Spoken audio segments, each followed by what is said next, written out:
Okay, here we go. Matthew chapter 5. It's a big one. It's the very famous Matthew chapter 5. It's the beginning of the Sermon on the Mount. And before we get into that, I just want to remind everybody a quick review of a couple of the major themes that Matthew has been setting forth since the beginning of his gospel that we need to be continuing to carry along with us into this new chapter. One of those themes is obviously the gospel of the kingdom of heaven. So the kingdom of heaven has been being developed since the very first verses, Matthew chapter 1, every single chapter. Matthew is kind of developing this thread of the kingdom of heaven that's at hand. And now we're going to really kind of see this at play in Matthew chapter 5.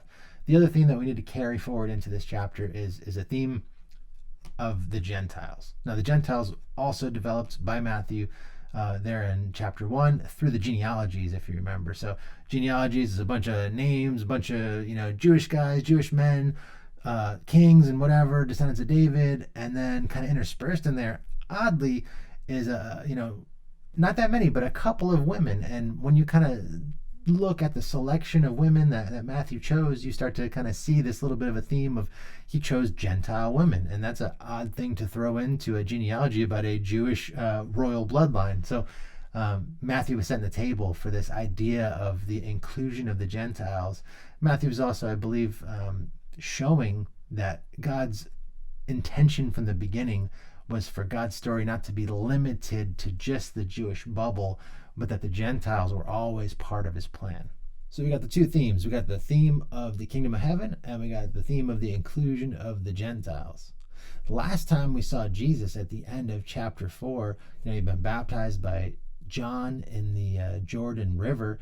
John gets arrested, and the word says that Jesus, when he saw that John was arrested, Jesus moved to the north. He moved to a town called Capernaum, and he was dwelling there. Capernaum's in Galilee, and it's a town right on the Sea of Galilee. So we see Jesus in chapter 4 pick up even his first disciples right there by the Sea of Galilee. And as we come into chapter 5 here in the Sermon on the Mount happens somewhere in Galilee as well, not too far from Capernaum, apparently. Right here in the last few verses in chapter 4 are really informative, and we need to keep these in mind as we come into this Sermon on the Mount. So the multitudes are following Jesus. If you remember, he's been doing these like signs and these healings and stuff. And I want to reread that because we want to understand who really is following Jesus at this point in time.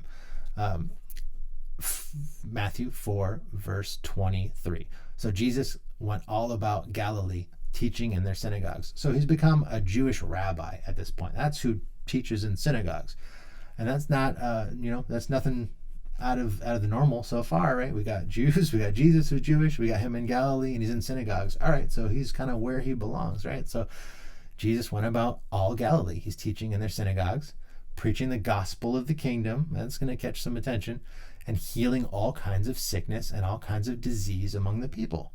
So he's healing people, and since he's in the synagogues, it's presumably Jewish people that he's healing at this point in time. So cool. So far, we're like kind of in that Jewish bubble. Well, his fame, it says in verse 24, went throughout all Syria. Syria is not Israel.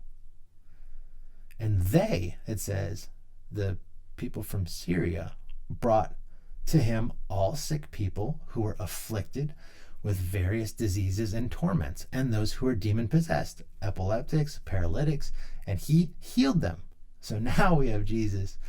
Now he's branching out. Now this is not Jewish people anymore. This is not Israel anymore. This is foreigners. These are pagans. These are people who worship different gods. These are people who are not included from the beginning there of the children of Abraham or what they consider was the story of God. They're not Jewish. Now things are changing a little bit. So not only do we have the people from Syria, but verse 25 goes on and says, great multitudes followed him. From Galilee, okay, there's Jewish people there. From the Decapolis, okay, that is a bunch of pagans. From Jerusalem, all right, we can rock Jerusalem. Judea, yeah, that's Jewish people. And beyond the Jordan, oh, that seems like a bunch of foreigners and pagans as well. So Jesus has this mixed crowd that's following him, multitudes. So this is a bunch of people, and they're all following him, and he's healing them. So this is causing quite the tremendous stir. So we have this idea of this King of Heaven who has come to earth and humbled himself to become like an ordinary person, like an ordinary man. He's chosen to take on a blue-collar career. If you remember, he was a carpenter. In today's terms, maybe if he was born today, he would still be a carpenter, or maybe he would have been a computer technician or a real estate agent. But the point is that he would have been just like us. And this King of Heaven, who has taken form, human form, just like us, has now been baptized by John, and this ministry aspect to his life is really starting to kick off. And now he's doing all these healings and all these signs, and people are following him. So this is kind of exploding, and quickly, multitudes are following him, and that's where we pick up here in chapter 5, verse 1. And seeing the multitudes, it says, he went up on a mountain, and when he was seated, his disciples came to him. So he's sitting down, the disciples come to him. That's very like rabbi, Jewish rabbi kind of imagery. Like rabbis would travel around, they had the disciples with them, and he, sometimes sit down, give little like discourse, teachings to these disciples and stuff. So there's a little bit of rabbi imagery here. You also still have all these multitudes. Now, the way that I kind of see it when I read it, and many commentators think the same, some think differently, but I kind of see it as I envision like an amphitheater where Jesus is with these multitudes. We know they're with him. He says that he goes up on a mountain. The disciples come and they follow him, and he sits down and he starts to teach them. Well, it kind of seems to me that this is like an amphitheater situation, because later on when he comes back down, it's like the multitudes are still following him around. So I don't think that he like ditched them, went up and told the Jews, and then told his disciples, and then came back down and met back up with all the multitudes that were just waiting there patiently. I think I lean towards the idea that it was more like an amphitheater thing where he was speaking to his disciples, but the rest of those multitudes that were around and who stuck around were within earshot, and they were listening to this sermon that Jesus was starting to preach here. So we don't know for sure what mountain that Jesus gives this sermon on, but what's going on, what's pretty clear is that Matthew is trying to do a compare and contrast thing, where on Mount Sinai, Moses received the law in the first place.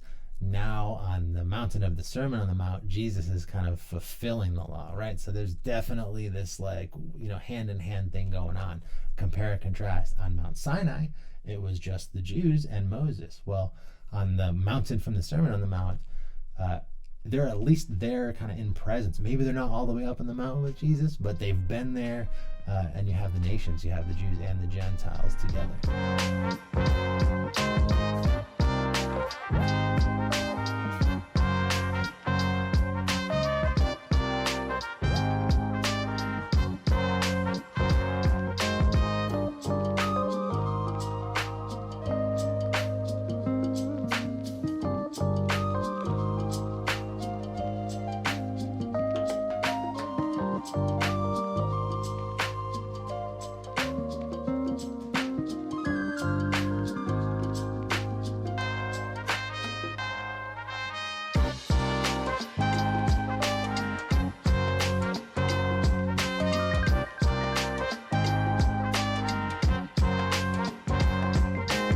So it's not just the Jews, but the nations, the Gentiles as well, have come to see this Jewish rabbi. And he opens his mouth and he starts to teach them with this. He says, "Blessed are the poor in spirit, for theirs is the kingdom of heaven." For theirs is the kingdom of heaven. So if I'm a Gentile and I hear him saying that, it's like, wait, this guy is a Jewish rabbi, right? Like, I thought the kingdom of heaven belonged to the Jews, belonged to the children of Abraham. I thought that's what you guys thought and taught. But you're teaching that it belongs to the poor in spirit. That's getting my attention, right? It's a little different than what I expected. And if it's just the Jewish disciples that are listening here, they've got to be thinking about the Gentiles that have been following them around these past couple days. Because let's remember again, who exactly are these multitudes that have been following them? It's not just Gentiles for Gentiles' sake. It's a specific type of Gentile. If you remember, it's Gentiles who are desperate. They are needing healing. They're looking for Jesus because they're hurting. They're poor. They're mourning over their condition in life. They're meek and oppressed, and they need mercy and righteousness. So keep in mind, as Jesus starts rattling off these Beatitudes, he seems to be describing this ragtag group of broken masses that's been following him around in desperation of a miracle. Remember when the Holy Spirit rested on Jesus, and that's like a fulfillment of Isaiah 61. Let's reread this just a little bit. So Isaiah 61, "The Spirit of the Lord God is upon me, because the Lord has anointed me. Okay, to preach good tidings to who? To the poor. What's the first beatitude? Blessed are the poor in spirit. Okay, I'm starting to see you here, Jesus. So, Spirit of the Lord God's upon me, because the Lord has anointed me to preach good tidings to the poor. And what else? He sent me to heal the brokenhearted, to proclaim liberty to the captives. And it goes on a couple verses later, to comfort all who mourn, to console those who mourn in Zion, to give them beauty for ashes and an oil of joy for mourning and garment of praise for the spirit of heaviness. Many ran to him to receive something that he could give them in the moment, like healing. Remember the story of the lepers from Luke? It's like there's 10 lepers and they all need healing. They come to Jesus, they beg him for healing. He heals all 10 of them, and then 9 of them go away and only 1 comes back and thanks him. It was like this momentary, like they were just looking for something momentary, and when they got their healing, it was like this instant gratification. And once they got it, they were gone. They were off and away back to living their own lives. So when people are coming to Jesus in the multitude in the Sermon on the Mount, he's healing them, and maybe some of them are taking off going back because they got what they wanted. But for anybody else who is actually listening to what he has to say, it's really a call to like reevaluate the entire way that they've been living their life, because these blessed are statements are just, the opposite of the conventional wisdom, not only of their day, but of our day as well. You see, when we think blessed, it's not too different than what they thought when they heard the word blessed. It's like blessed are the healthy and the wealthy and the wise, right? It's like a lot of times that's how you know how God is blessed to you, is if you're like healthy and wealthy and wise. Have you ever heard that maybe on television before or preached to you? Or maybe on social media, you might get, these different things that people might like use, like hashtag blessed, right? And it's like hashtag blessed because of my family or my friends, or hashtag blessed because of my possessions, or hashtag blessed or because of my position in life, or the things that I got to do, or the places that I got to go. Hashtag blessed for all these things. But Beatitudes blessed is precisely the things that you'd never claim to possess yourself. You would never be like, hashtag blessed, I'm poor in spirit. Very few people are going to say, oh, I'm blessed because I'm so merciful, right? Very few people are going to say, I'm blessed because I'm pure in heart. Who's going to claim to be pure in heart? I'm blessed that I'm a peacemaker. Not many people out there saying that. Or I'm blessed that I'm persecuted.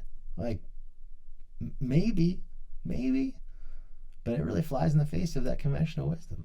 Look, so when Jesus says, blessed are these type of people, our spiritual instinct is to want to be those type of people so we can be considered to be blessed by God. Like, oh yeah, I want to be poor in spirit.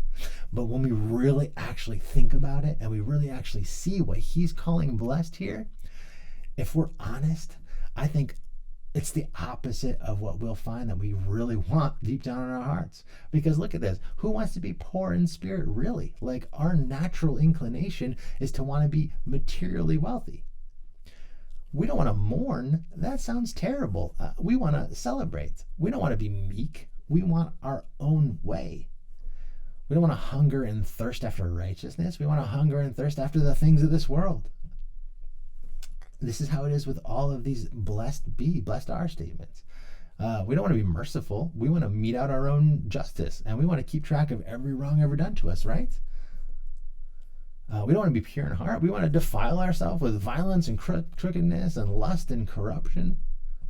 We don't want to be a peacemaker. We want to fight with our enemies, and we don't want to be persecuted. Of course we don't. We want to be left alone. So these blessed are, these beatitude statements here, they are not what come naturally to us. And no one would ever in the right mind say like, oh, I'm blessed because I'm persecuted, right? Or I'm blessed because I'm mourning, or I'm blessed because I'm poor in spirit. People don't say that kind of thing about themselves. So these are, the opposite of what we would normally see. And so often it's the opposite of what we actually want. In other words, we're encouraged to give up our version of kingdom for his. Left to our own devices without God in our kingdoms, we are the opposite of all these things here in the Beatitudes. We are kings and queens reigning in selfishness and lust and pride and vengeance and judgment and deceit. That's just how mankind is without God. Adam and Eve, back in the beginning, they were created by God to reign over the place in life that the Lord had given them. Genesis 1:28 is kingdom imagery. It says, be fruitful and multiply, fill the earth and subdue it. Have dominion over the fish of the sea, the birds of the air, and all the things moving on the earth.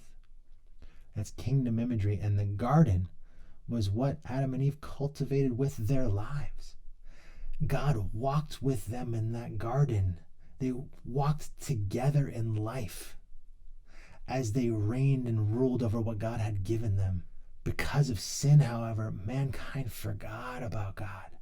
And we took our life back in a way. We took what God had given us and we made it our own little kingdom without the real king. We became the kings and the queens over our own lives. Things like our bodies and our homes and our cars and our jobs and our relationships and the way that we treat people, they became matters of whatever we felt like doing in our own little kingdom, whatever whim that we had. But now God has come into our lives. The kingdom of heaven has arrived into our lives and has dethroned the old man.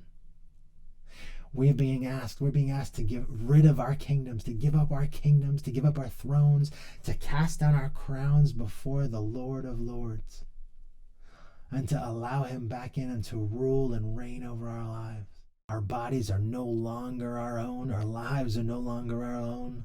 We've been bought with a price. It's no longer us who live, but it's Christ who lives within us. We're no longer the rulers here. The kingdom of man has been defeated, and the kingdom of heaven is truly at work within us.